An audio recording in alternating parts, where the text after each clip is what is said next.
श्रोते हो, आपण आजच्या दिवसाला श्रवण करतोय दिव्यश्री गरुड पुराण. कोणतंही पुराण जर श्रवण करायचं असेल तर त्या पुराणाचे नियम असतात आणि त्या नियमांचं पालन करून ते पुराण हे श्रवण करायचं असतं. मग गरुड पुराण जे आहे ते या 10 दिवसांमध्ये आपण श्रवण करत असतो. मग कथेचा कालावधी काय असतो बरं? तर साधारणतः 4 दिवस 5 दिवस खूप झाले. एखाद्या वेळी जर समजा काही कारणाने 3 दिवसात करावं लागलं 3 दिवसात पण करता येतं. एखाद्या वेळी उशिरा लक्षात आलं लावायचं होतं बुवा आणि लवकर सांगितलं नाही गेलं आणि आपल्याकडे 2च दिवस उरले तर 2 दिवसात आणि खूपच जास्त एखाद्या वेळी वेळ आली तर एका दिवसात सुद्धा गरुड पुराण करता येतं. पण एका दिवसात जर करायचं म्हटलं तर मग कमीत कमी 5 तास तुमची बैठक झाली पाहिजे आणि सांगण्याची पण तेवढी बैठक झाली पाहिजे. मग ते एकदम सगळं सांगायचं आहे पहिल्यापासून शेवटपर्यंत, मग त्याला तेवढा वेळ लागतो. मग आपण काय करतो किंवा एकदम एवढा वेळ बसणं होणार नाही तर मग त्याला आपण काय केलं 4 दिवसामध्ये विभागून घेतलं, वाटून घेतलं. आज थोडं, उद्या थोडं, परवा थोडं, तेरवा थोडं, असं मग 4 दिवसात संपवा, 5 दिवसात संपवा. पण हे एकदा सुरुवात केली की पूर्ण करायचं असतं. त्याच्यानंतर काय सांगितलं आहे? श्रवणाचे अंग सांगितलेले आहेत. सगळ्यात पहिले गुरुजी जे सांगतायत ते लक्ष देऊन श्रवण करायचं. शब्द आणि शब्द श्रवण करायचा असतो. श्रवण केल्यानंतर त्याच्यावरती चिंतन करायचं असतं. मग गुरुजींनी काय काय सांगितलं त्याच्यावरती चिंतन करायचं. चिंतनानंतर निरिध्यासन करायचं. निरिध्यासन म्हणजे त्याचा अभ्यास करायचा, निरिध्यासन करायचं. आणि निरिध्यासनानंतर केलेला अभ्यास स्वतःवरती आत्मपरीक्षण करून बघायचा. स्वतःवरती तो आत्मपरीक्षित करायचा, स्वतःवरतीचं आत्मपरीक्षण करायचं. हे श्रवणाचे 4 अंग असतात. बरं, गरुड पुराण हे या सूतकाळामध्येच का लावलं जातं? तर गरुड पुराण गेलेल्या व्यक्तीच्या दुःखावरचं औषध हे गरुड पुराण आहे. काय सांगितलं मी? गेलेल्या व्यक्तीच्या दुःखावरचं औषध हे गरुड पुराण आहे. औषध केव्हा घेतलं जातं बरं? जेव्हा तिची गरज असेल तेव्हाच औषध घेतलं जाईल ना. दुखतं तुषार गुरुजींना आणि गोळी मी घेतली, चालेल का? नाही ना. तर या 10 दिवसामध्ये गेलेल्या व्यक्तीच्या स्मरणार्थ गरुड पुराण. मग याच्याने काय होतं?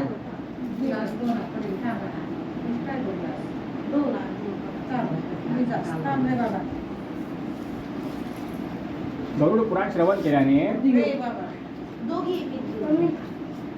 जे गेलेले पितर असतात ज्यांच्या निमित्त आपण गरुड पुराण श्रवण करतोय त्यांना सद्गती प्राप्त होत असते, त्यांना भगवत धामाची प्राप्ती होत असते, त्यांच्या मार्गामधले अडथळे कमी होत असतात, त्यांची आसक्ती कमी होत असते, त्यांना मोक्ष प्राप्त होत असतो, त्यांना मुक्ती प्राप्त होत असते. बरं, हे तर गेलेल्या व्यक्तीसाठी सांगितलं. पण जे लोक जिवंतपणे ऐकतायत त्यांना काय फायदे होतात बरं? तर विद्यार्थी जीवनामध्ये जर विद्यार्थी असेल ऐकणार आणि विद्यार्थ्याने गरुड पुराण श्रवण केलं तर विद्यार्थ्याने अभ्यास कसा करावा, विद्यार्थ्याचे मित्र कसे असावे, विद्यार्थ्याचे गुण कसे असावे, विद्यार्थ्याचे लक्षणं कसे असावे, अशा अनेक गोष्टी गरुड पुराणात सांगितलेल्या. विद्यार्थ्याला विद्या प्राप्त होते. जो धनाच्या आशेने ऐकतो त्याला धन प्राप्त होतं.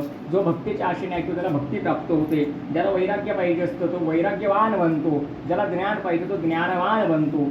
ज्याला योग्यता हवी असेल त्याला योग्यता प्राप्त. थोडक्यात सांगायचं तर गरुड पुराण श्रवण करणारा व्यक्ती निष्पाप बनतो आणि जो निष्पाप बनतो तो भगवंताचा भक्त बनतो, तो भगवंताला प्रिय बनतो. गरुड पुराण श्रवण करणारा व्यक्ती हा निष्पाप बनतो. आणि मनुष्याने निष्पाप होणं हे फार महत्त्वाचं आहे. कारण पापाचे काय काय फलं भोगावे लागतात ते आपण जसं अध्यायांना पुढे सुरुवात होणार तसं आपण बघणार. तर गरुड पुराण ब्राह्मणाला विद्या देणारं आहे, यश देणारं आहे, क्षत्रियाला विजय देणारं आहे, वैश्य व्यक्ती असेल त्याला व्यापारामध्ये वृद्धी देणारं आहे आणि शूद्र व्यक्तीला स्वर्ग मोक्षाची प्राप्ती करून देणारं आहे. श्रोते हो, गरुड पुराण एवढं दिव्य पुराण आहे, एवढं श्रेष्ठ पुराण आहे की त्याची बरोबरी दुसऱ्या कुठल्याच पुराणाने होत नाही. ज्याप्रमाणे देवांमध्ये विष्णू श्रेष्ठ आहे, नद्यांमध्ये गंगा श्रेष्ठ आहे, 4 वर्णांमध्ये ब्राह्मण श्रेष्ठ आहे, सगळ्या प्रकारच्या शस्त्रास्त्रांमध्ये सुदर्शन चक्र सगळ्यात श्रेष्ठ आहे, त्याचप्रमाणे हे दिव्यश्री गरुड पुराण सगळ्या पुराणांमध्ये सगळ्यात श्रेष्ठ आहे. मग गरुड पुराण एवढं श्रेष्ठ कसं बरं? तर बघा तुम्ही, दुधापासून दही बनतं, दह्यापासून लोणी बनतं, लोण्यापासून तूप बनतं.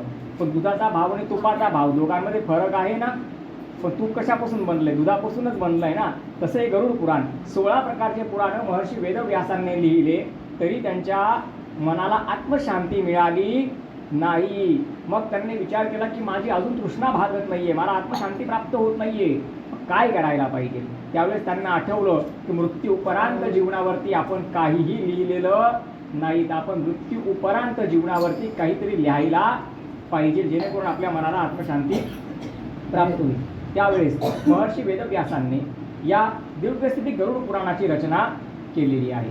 पण महाभारत लिहिलं त्यावेळेस महर्षींनी सांगितलं आणि गणपती बाप्पांनी लिहिलं, आणि गरुड पुराण गरुडजींनी सांगितलं आणि महर्षींनी लिहिलं, हा दोघांमधला फरक आहे. त्याच्यामध्ये आपण भागवताचा पण थोडा संदर्भ जर बघितला तर भागवतामध्ये प्रेताचा मोक्ष सांगितला. धुंदुकारी प्रेत बनला होता, खूप मोठं प्रेत धुंदुकारी बनला होता. ऐकलंय ना भागवत सुरुवात सगळ्यांनी? धुंदुकारी खूप मोठं प्रेत बनला होता. तर धुंदुकारीला गोकर्णाने जेव्हा भागवत कथा ऐकवली तेव्हा भागवताने धुंदुकारीचा मोक्ष झाला. प्रेताचा मोक्ष भागवताने होतो. भक्ती कशी करायची हे भागवतामध्ये सांगितलेलं आहे. सगळ्या गोष्टी आहेत. पण मृत्यूनंतरचं जीवन कसं असतं, मृत्यूनंतर काय काय होतं, मृत्यूनंतरचा प्रवास कसा असतो, या सगळ्या गोष्टी महर्षींनी गरुड पुराणामध्ये लिहिल्या आहेत. मग काय झालं बरं, तर एक दिवस गरुडजी जे भगवंताचं प्रिय वाहन आहे ते गरुडजी भगवंताला प्रश्न विचारतात, हे प्रभू मृत्यूच्या उपरांत काय होतं, यम कसा आहे, यमलोक कसा आहे, यमाचे गण कसे आहेत, असे अनेक प्रश्न गरुडजी विचारतात. ज्या प्रश्नांची उत्तरं श्रीमन नारायण देतात. पण त्याच्या अगोदर आपण गरुडजींची उत्पत्ती बघून घेऊ की गरुडजींना भगवान विष्णूंचं एवढं सान्निध्य कसं प्राप्त झालं, वैकुंठ लोकाची प्राप्ती कशी झाली, या सगळ्या गोष्टी आपण श्रवण केलं तर आपल्याला सुरुवातीपासून गरुड पुराण लक्षात येईल. आतापर्यंत बऱ्याच वेळेस गरुड पुराण ऐकलेले असतील, पण गरुडजींच्या जन्माची जन्मकथा तुम्ही ऐकली का कधी गरुड पुराणात? ऐकली का? नाही ऐकली. मग आज ती आपल्याला श्रवण करायची आहे, कारण गरुडजी जन्माला येत नाही तर गरुड पुराण पुढे सांगण्यात काही अर्थ नाही. पहिले त्यांचं येणं महत्त्वाचं आहे, ते आल्यानंतर पुढच्या गोष्टी आपण बघू. तर दक्ष प्रजापती नावाच्या राजाचं नाव सगळ्यांनी ऐकलेलं असेल, जे महादेवांचे सासरे आहेत. त्यांना अनेक कन्या होत्या, अर्थात पूर्वीचे जे राजे महाराजे होते यांच्या पत्नी ज्या होत्या त्या पत्न्यांच्या संख्याच खूप राहायच्या, लाखाच्या गणती तर पत्न्याच राहायच्या. रावणाला पण 80,000 पत्न्या होत्या, 1,15,00,000 नाती होत्या, 1,00,000 मुलं होते, 3.5-4 लाखाचा तर रावणाचा एकट्याचा परिवार होता. म्हणून सोन्याची लंका रावणाने बनवली होती. तर दक्ष प्रजापती नावाचा राजा, त्या राजाला बऱ्याच कन्या होत्या, त्यातल्या मला वाटतं जवळजवळ 27 चंद्राला देऊन टाकल्या, कारण चंद्रमा शीतल आहे, शांत आहे आणि दिसायला पण खूप सौंदर्यवान आहे. म्हणून त्या 27 कन्यांना चंद्रमा आवडला, म्हणून त्यांनी चंद्रमाची उपासना केली, चंद्रमाला प्रसन्न केलं आणि त्यांनी चंद्रमाशी विवाह करून घेतला. त्याच्यानंतर माता पार्वतीचा विवाह भगवान महाविष्णूंशी होणार होता, पण माता पार्वतीने हट्ट धरला की मला भोलेनाथांशी लग्न करायचं आहे. 64 वर्ष फक्त पिकलेल्या झाडाचे पानं फळं खाऊन तिने महादेवांची उपासना केली. आपण हरतालिकेचं व्रत सगळे करतो, हरतालिकेची कथा ऐकतो. भगवान भोलेनाथ प्रसन्न झाले, भगवान भोलेनाथांनी माता पार्वतीशी विवाह करून घेतला. त्याच्यानंतर दिती आणि अदिती कश्यप ऋषींना दिल्या होत्या, म्हणजे 26, 27, 28, 29 पर्यंत तर मुलींचे म्हणजे 29 कन्यांचे विवाह झाले. 30 आणि 31 दोन अजून बाकी होत्या, त्या म्हणजे विनीता आणि कद्रुपा. अशा 2 कन्या अजून बाकी होत्या. दक्ष प्रजापतीला मोठी काळजी वाटायला लागली की आता या कन्या कोणाला द्यायच्या, यांच्यासाठी योग्य कोण. त्यावेळेस त्यांना आठवलं की कश्यप ऋषी, कारण अगोदरची अदिती पण त्यांनाच दिली, दिती पण त्यांनाच दिली, मग या 2 पण त्यांना विचारून बघू. जर काय हो म्हटले तर आपलं जे समस्या आहे किंवा जे आपल्याला काळजी आहे त्या काळजीतनं आपण काय होऊ, मुक्त होऊन जाऊ. म्हणून कश्यप ऋषींना विचारलं, तेव्हा कश्यप ऋषी सुरुवातीला नाहीच म्हटले, पण दक्षराजाने बराच आग्रह केल्यावरती कश्यप ऋषींनी विचार केला की तुझ्या दोघंही मुली खूप सोज्वळ आहेत, संस्कारी आहेत, पतिव्रता आहेत, एवढ्या वर्षापासून माझ्यासोबत राहत आहे, कधी आपापसात पण भांडण केलं नाही, कधी माझ्याशी पण भांडण केलं नाही. त्याच्यामुळे त्या दुसऱ्या ज्या 2 आहेत त्यांचा पण मी सांभाळ करायला, स्वीकार करायला तयार आहे. म्हणून ती विनीता आणि कद्रुपा दोघांचा विवाह कश्यप ऋषींशी झाला. म्हणजे दक्षराजाने 4 मुली कोणाला दिल्या, कश्यप ऋषींना दिल्या. कश्यप ऋषींना 4 मुली दिल्यानंतर ही जी कद्रुपा आहे हिला गर्भधारणा झाली आणि त्यावेळेस हिच्या मनामध्ये विचार आला, नीट कथेकडे लक्ष देऊन कथा श्रवण करा बरं का, तुम्हाला एकदम बारीक बारीक गोष्टी सांगेल मी त्यात गरुड पुराणात. तिच्या मनामध्ये विचार निर्माण झाला, म्हणजे आईने केलेला विचार त्या गर्भावर किती परिणाम करतो हे तुम्हाला या कथेतनं लक्षात येणार आहे.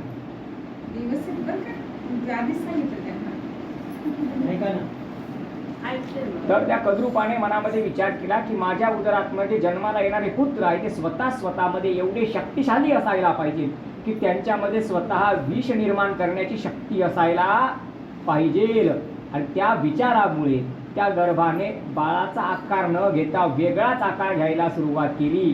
आणि जेव्हा प्रसूती झाली तेव्हा 10 प्रकारचे अंडे तिच्या गर्भाशयातनं योनी मार्गातनं बाहेर पडले. त्यावेळेस ती सुद्धा आश्चर्यचकित झाली की हा काय प्रकार झाला. कश्यप ऋषींना विचारलं, कश्यप ऋषींनी सांगितलं की तू जो विचार केला होता ना तो विचार वास्तविकतेमध्ये आता उतरलेला आहे, तुझ्या पोटी नवं नाग जन्माला येणार आहे. ती म्हटली मग काय होईल. अगं तू जो विचार केला होता ना की माझ्या उदरातनं असे संतान जन्माला आले पाहिजे की ते स्वतःमध्ये विष उत्पन्न करण्यासाठी सक्षम असायला पाहिजे, ते नवनाग आता जन्माला आलेले आहेत म्हणे. मग काही नाही, थोडे दिवस त्यांचा सांभाळ कर, ते त्यांचे निघून जातील आणि भगवान भोलेनाथांची कठोर तपस्या करून भगवान भोलेनाथांना प्राप्त करून घेतील. मग या नवनागांनी काय केलं, भोलेनाथांची उपासना केली, पण मनसा देवी म्हणजे माता पार्वतीची सुद्धा यांनी खूप उपासना केली. शेवटी भगवान भोलेनाथ प्रसन्न झाले आणि भगवान भोलेनाथांनी सांगितलं तुम्हाला काय वरदान पाहिजे, माझा मी तुमच्यावरती प्रसन्न आहे. तेव्हा त्यांनी सांगितलं की आमच्या मातेने असा काही विचार केला त्याच्यामुळे आम्हाला भूतलावरती यावं लागलं, जर आमच्यावर कोणाची दृष्टी गेली तर लोक आमची हत्या करून टाकतील आणि आम्हाला मृत्यूला प्राप्त होण्याची बिलकुल इच्छा नाही. भोलेनाथ म्हटले अमरत्वाचं वरदान कोणालाच देता येत नाही. ते म्हटले आम्हाला अमरत्वाचं वरदान नकोय भोलेनाथा, आम्हाला तुमच्या एवढं समीप राहायचं आहे की तुमच्या आणि आमच्या दोघांच्या मधून हवा सुद्धा पार व्हायला नको, इतकं तुमच्या समीप आम्हाला राहायचंय, म्हणून तुमचं एवढं तप आम्ही केलंय. आणि भगवान भोलेनाथ आशुतोष कोणालाच नाराज करत नाही. भगवान भोलेनाथांनी कोणाला जटेमध्ये परिधान केलं, कोणाला गळ्यामध्ये परिधान केलं, कोणाला छातीला, कोणी बाहूंना, कोणी उदराला, कंबलना, कमरेला, काही जे उरले दोन आहेत, एका पायाला एक आणि एका पायाला एक, असं भुजंग भगवान भोलेनाथांनी काय केले, स्वतःवरती परिधान करून घेतले. बघा तुम्ही, छोटं मंदिर असो, मोठं मंदिर असो किंवा कोणतंही मंदिर असो भोलेनाथांचं, बिना नाग एक तरी शिवलिंग आहे का, नाही. आणि बिना भुजंग, बिना नाग एक तरी भोलेनाथांचा फोटो आहे का.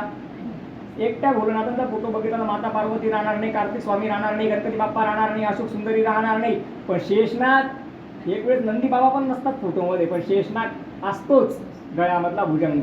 म्हणून भगवान भोलेनाथांना भुजंग भूषण म्हणतात. महर्षी भोलेनाथांची स्तुती करताना म्हणतायत, हे मृत्युंजय पशुपती शंकर, हे मृत्युंजय पशुपती शंकर, भुजंग भूषण तव शरण, ओम शिव परात्परा शिव, ओंकारा शिव तव शरण. भगवान भोलेनाथांना जो शरण गेला, भगवान भोलेनाथांनी सगळ्यांचं कल्याण केलं. तर भगवान भोलेनाथांना एक नाव अजून पडलं, भुजंग भूषण. बिना भुजंग भोलेनाथ शोभत नाही. पण मग पुढे विनीताचं काय झालं, कद्रूपाचं जे व्हायचं ते झालं. तिच्या पुत्रांनी भोलेनाथांची प्राप्ती करून घेतली. जे अधर्माने वागतात, अनितीने वागतात, भ्रष्ट मानसिकतेने वागतात, त्यांच्या पत्रिकेमध्ये आपण बघा, तुम्ही काल सर्प नावाचा दोष बघतो. हा दोष एक तर या जन्मातला असतो किंवा पूर्वजन्मात सुद्धा त्या कर्माचे फल म्हणून तो दोष बनवतो. हा दोष सुद्धा या नवनागांच्या संबंधितच आहे. काल सर्पकट शांती करताना नवनागांची पूजा आपण करतो, माहिती ना सगळ्यांना, नवनागांची पूजा आपण करतो काल सर्पशांतीला. तर हे ते नवनाग की ज्यांची पूजा केल्याने काल सर्पचा दोष सुद्धा निवारण होत असतो. मग विनीताचं पुढे काय झालं बरं, तर विनीता जी होती तिला एक बाळ जन्माला आलं. पण विनीताचं बाळ जे होतं ते सुद्धा अंड्याच्या माध्यमातून जन्माला आलं. काही दिवसांनी ते अंड फुटलं आणि गरुडजी जन्माला आले. विनीताने कश्यप ऋषींना विचारलं, तेव्हा कश्यप ऋषींनी सांगितलं की भगवान विष्णूंचं प्रिय वाहन, आत्मज, हृदय आणि परमभक्त आज तुझ्या उदरातनं जन्माला आले. मग गरुडजींचं स्वरूप कसं आहे बरं, तर गरुडजींना आपल्यासारखे सगळे अवयव, हात आहेत, पाय आहेत, पण त्यांच्याकडे विशेषता आहे. त्यांना पंख आहे, त्यांना तोंडाच्या जागेवरती मोठी अशी चोच दिलेली आहे. ते हाताने एखादी वस्तू घेऊन त्या चोचीच्या माध्यमातून अन्न ग्रहण करतात. म्हणजे जसं नरसिंह भगवान होते ना, की नर पण आहे आणि सिंह पण आहे, तसे गरुडजी आहेत. गरुडजी म्हणजे काय, खरोखरचा गरुड पक्षी नाही आहे, त्यांना पण आपल्यासारखी बुद्धी आहे, ते पण आपल्यासारखं बोलू शकतात, सगळ्या क्रिया कृत्या आपल्याप्रमाणेच ते करू शकतात. मग गरुडजींनी भगवान महाविष्णूंची खूप सारी प्रार्थना केली, भक्ती केली, तप वाढवलं, तप केलं. भगवान महाविष्णू प्रसन्न झाले. तेव्हा भगवान विष्णूंना सांगितलं, हे भगवान विष्णू, हे श्रीमन्नारायण, मला तुमच्या एवढं समीप राहायचं आहे की सदा सर्वदा तुमचं दर्शन मला झालं पाहिजे. तुमच्या प्रत्येक कार्यामध्ये मी तुमचा सेवेकरी म्हणून असायला पाहिजे. राम अवतारात हनुमानजी जसे तुमच्या सेवेला तत्पर राहायचे ना, तसा मी तुमच्या सेवेला आता तत्पर राहणार आहे. भगवान श्रीमन्नारायणांनी गरुडाला सांगितलं, गरुडा तू वैकुंठामध्ये असलेल्या दिव्य घंट्यामध्ये प्रवेश कर. जेव्हा मला तुझी गरज असेल तेव्हा तू त्या घंट्यातनं काय कर, बाहेर निघ. म्हणजे त्या घंटिकेमध्येच गरुडजींनी काय केलं, आपलं एक छोटंसं घरटं बनवलं, घर बनवलं, किंवा त्या घंटिकेमध्येच गरुडजींनी काय केला, प्रवेश केला. म्हणून बघा तुम्ही, देवघरामध्ये छोटी घंटा असो वा मोठी घंटा असो, तिच्यावरती गरुडाचं चिन्ह असतं. बघितलं का कधी निरीक्षण करून, गरुडाचं चिन्ह असतं ना, असतं का नाही. हां, ते गरुडजींनी त्याच्यामध्ये काय केला, निवास केला. श्रीमन नारायण गरुडजींना बोलले की गरुडा, तू वैनतेय आहेस, तू सुवर्ण पक्ष आहेस, तू विनिता पुत्र आहेस, तू कश्यप नंदन आहेस, तू सुवर्णाक्ष आहे, तू हिरण्याक्ष आहे आणि विशेष म्हणजे तू द्विजराज द्विजेश्वर आहे, म्हणून मी तुझा स्वीकार केला. आणि विशेष तुझ्यामध्ये गती खूप विशेष आहे, गतिशील वाहन आहे. गरुडजींची गती एवढी की हनुमानजींना सुद्धा गरुडजींनी एकदा हरवलं होतं. त्यांची शर्यत लागली होती कोण पटकन उडतं, तर गरुडजींनी कोणाला हरवलं होतं, हनुमानजींना. तेव्हा महर्षी स्तुती करून म्हणतायत, मनासिता केले मागे गतीसी तुलना नसे. गरुडजींच्या गतीला कुठल्याच प्रकारची तुलना नाही. आपल्या मनाच्या वेगापेक्षा सुद्धा गरुडजींचा वेग जो आहे तो खूप गतिशील आहे. त्यावेळेस गरुडजींना द्विजेश्वर द्विजराज म्हणून श्रीमन्नारायणांनी संबोधित केलं. मग द्विज कोणाला म्हणतात, द्वि म्हणजे दोन वेळेला, द्वि म्हणजे काय, दोन वेळेला. आणि द्विज ज ज म्हणजे जन्म, त्याचा दोन वेळेला जन्म आहे, तो द्विज आहे. मग द्विज कोण कोण आहे, कोणाचे जन्म दोन वेळेला आहेत. सगळ्यात पहिले पक्षी, कोणताही पक्षी असो त्याचा जन्म दोन वेळेला होतो. नंतर सांगितलंय ब्राह्मण, ब्राह्मणाचा जन्म सुद्धा किती वेळेस होतो, दोन वेळेस. किती वेळेस होतो, दोन वेळेस. आणि तुमच्या माझ्यासारख्या सर्वसामान्य लोकांचे जन्म सुद्धा दोन वेळेस होतात. तुम्ही म्हणाल गुरुजी असं कसं सांगतात बरं, तुम्ही कसे दोन वेळेस जन्म होतात. लक्ष देऊन श्रवण केलं तरच समजेल. कारण गरुड पुराण एवढा गंभीर विषय आहे की तुमचं दुर्लक्ष झालं तर माझं सांगणं पटकन तुमच्या डोक्यावरनं निघून जाईल, ते लक्षात येणार नाही. म्हणून एकाग्रता खूप महत्त्वाची आहे. तर दोन जन्म, मग पक्ष्याचे जन्म दोन जन्म होतात. पक्षी या प्रत्येक पक्षी दोन जन्म घेतो. कसे दोन जन्म घेतो, अंड्यामध्ये पक्षी जिवंत असतो, मेलेला असतो का, नाही, जिवंत असतो. आणि अंड फोडून बाहेर येतो तेव्हा सुद्धा पक्षी जिवंत असतो. हे किती जन्म झाले, झाले का दोन जन्म, आलं का लक्षात, तिथपर्यंत कळलं. सांगू पुढचं. दुसरं द्विज म्हणजे ब्राह्मण, ब्राह्मणाचे दोन जन्म. मग दोन जन्म कसे बरं ब्राह्मणाचे, एक तो मातेच्या उदरातनं जन्माला येतो म्हणून एक जन्म त्याचा होतो, बरोबर. दुसरा त्याचा यज्ञोपवीत संस्कार होतो, ज्याला आपण मौंज विधी म्हणतो, व्रतबंध संस्कार म्हणतो. आणि ते यज्ञोपवीत धारण संस्कार करून गुरुमंत्र त्याचा म्हणजे गायत्री मंत्राच्या कानात सांगितला जातो. नंतर तो बाळ वेदांच्या पाठशाळेत जाऊन 5-6 वर्ष खूप अभ्यास करतो, वेदांचा, शास्त्रांचा, पुराणांचा, एक उत्तम ब्राह्मण बनतो. तेव्हा त्याचा दुसरा जन्म होतो. नुसता ब्राह्मण आहे म्हणून कोणी पाय पडत नाही, नुसता ब्राह्मण आहे म्हणून कोणी पाय लागू देवा म्हणत नाही. एखादा ब्राह्मण आहे आणि कुठेतरी तो सर्व्हिसला आहे, नोकरी करतो, बिझनेस करतो, जॉब करतो, किंवा त्याने दुकान टाकलेलं आहे किंवा मेडिकलचं दुकान आहे, आपण त्याला बोलू का पाय लागू महाराज, अरे तो ब्राह्मण आहे पण तो द्विज नाही आहे, त्याचा एकच जन्म झाला आहे. कारण वेदांचं अध्ययन केलं नाही. वेदांचं अध्ययन केल्याशिवाय, गायत्री मंत्राची दीक्षा घेतल्याशिवाय, यज्ञोपवीत संस्कार केल्याशिवाय, चौल संस्कार, मौंज, व्रतबंध हे संस्कार झाल्याशिवाय त्याचा दुसरा जन्म होत नाही. वरच्या मजल्यावर दोषी काकू राहायच्या म्हणजे दोषी काकूंना बाळ झाला, तर दोषी काकूंना बाळ झालं म्हणून ते ब्राह्मण आहे का, नाही. त्याचा यज्ञोपवीत संस्कार झाला तरच तो ब्राह्मण. अन्यथा मग सर्वसामान्यांसारखंच. डॉक्टरचे कोणी पाय पडतं का, डॉक्टरला कोणी दक्षिणा विचारतं का, डॉक्टरला काय विचारतो, फी सांग, किती फी आहे, चल ही फी घेऊन आमचं काम कर. पण गुरुजींना आपण फी सांगतो का, गुरुजींना काय सांगतो, गुरुजी तुमची दक्षिणा किती. आणि गुरुजी द्विज ब्राह्मण एक मात्र असा आहे की त्याला दक्षिणा दिल्यानंतर त्यांचे आशीर्वाद आपल्याला मिळावे म्हणून आपण काय करतो, चरणांचा स्पर्श करतो. बोलून घ्या, मी थांबतो. झालं, कारण तुमच्या याच्यात माझी लिंक तुटली तर सगळी गडबडून जाईल मग. हां, तर काय चालू होतं आपलं, द्विज दोन जन्म समजले. आता सर्वसामान्य प्रत्येकच व्यक्ती, तर मातेच्या उदरातनं जन्माला आलेलं बाळ 5 वर्षापर्यंत एकच जन्मामध्ये असतं, ते म्हणजे शूद्र. म्हणजे राजाच्या घरात जन्माला येऊ, ब्राह्मणाच्या घरात जन्माला येऊ, कोणाच्याही घरात जन्माला येऊ, श्रीमंताच्या घरात जन्माला येऊ, करोडपतीच्या घरात, तर तू तुमच्या माझ्यासारख्याच्या घरात जन्माला येऊ, ते काय राहतं, शूद्र. शूद्राची व्याख्या काय आहे, जो स्वतःचं काम स्वतः करू शकत नाही, जो मलमूत्र आधी दुर्गंधीयुक्त तो राहतो, त्याला आईने स्वच्छ केलं तरच तो स्वच्छ होणार, तो स्वतःहून स्वच्छ होणार आहे का, नाही ना. मग 5 वर्षाचा झाल्यानंतर त्याला बुद्धी प्राप्त होते, समज प्राप्त होते.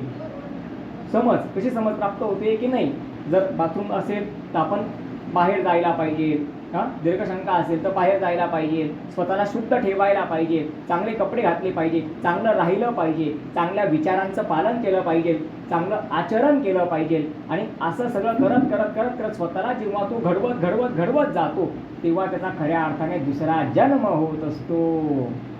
जन्माला बाद जसं ते 5 वर्षाचं आहे तसंच ते 50 वर्षाचं होण्यापर्यंत तसंच राहिलं. त्याच्यामध्ये काही सुधारणा केली नाही, काही बदल केला नाही, दुसरा जन्म झाल्यासारखं म्हणता येईल का, नाही म्हणता येणार. आणि एखाद्या वेळी आपण मोठ्या संकटातनं वाचलो, काही आघात अपघातातनं वाचलो, काही मोठ्या संकटातनं वाचलो, तेव्हा सुद्धा आपण म्हणतो दुसरा जन्म झाला. तर असे आमचे द्विजेश्वर. तर द्विज शब्दाचा अर्थ आपण बघितला बघा. नुसत्या द्विज शब्दाचा अर्थ समजून सांगण्यामध्ये मला तुम्हाला समजून सांगायला एवढा वेळ लागला. तर लक्ष देऊन श्रवण करण्याचा हाच फायदा असतो की सांगणाऱ्याला सांगताना अजून आनंद होत असतो की अजून आपण किती सांगू, यांना हे लक्ष देऊन ऐकताय. आणि तुमचं लक्ष नसलं ना, मला कंटाळा वाटायला लागेल, कधी संपेल बुवा.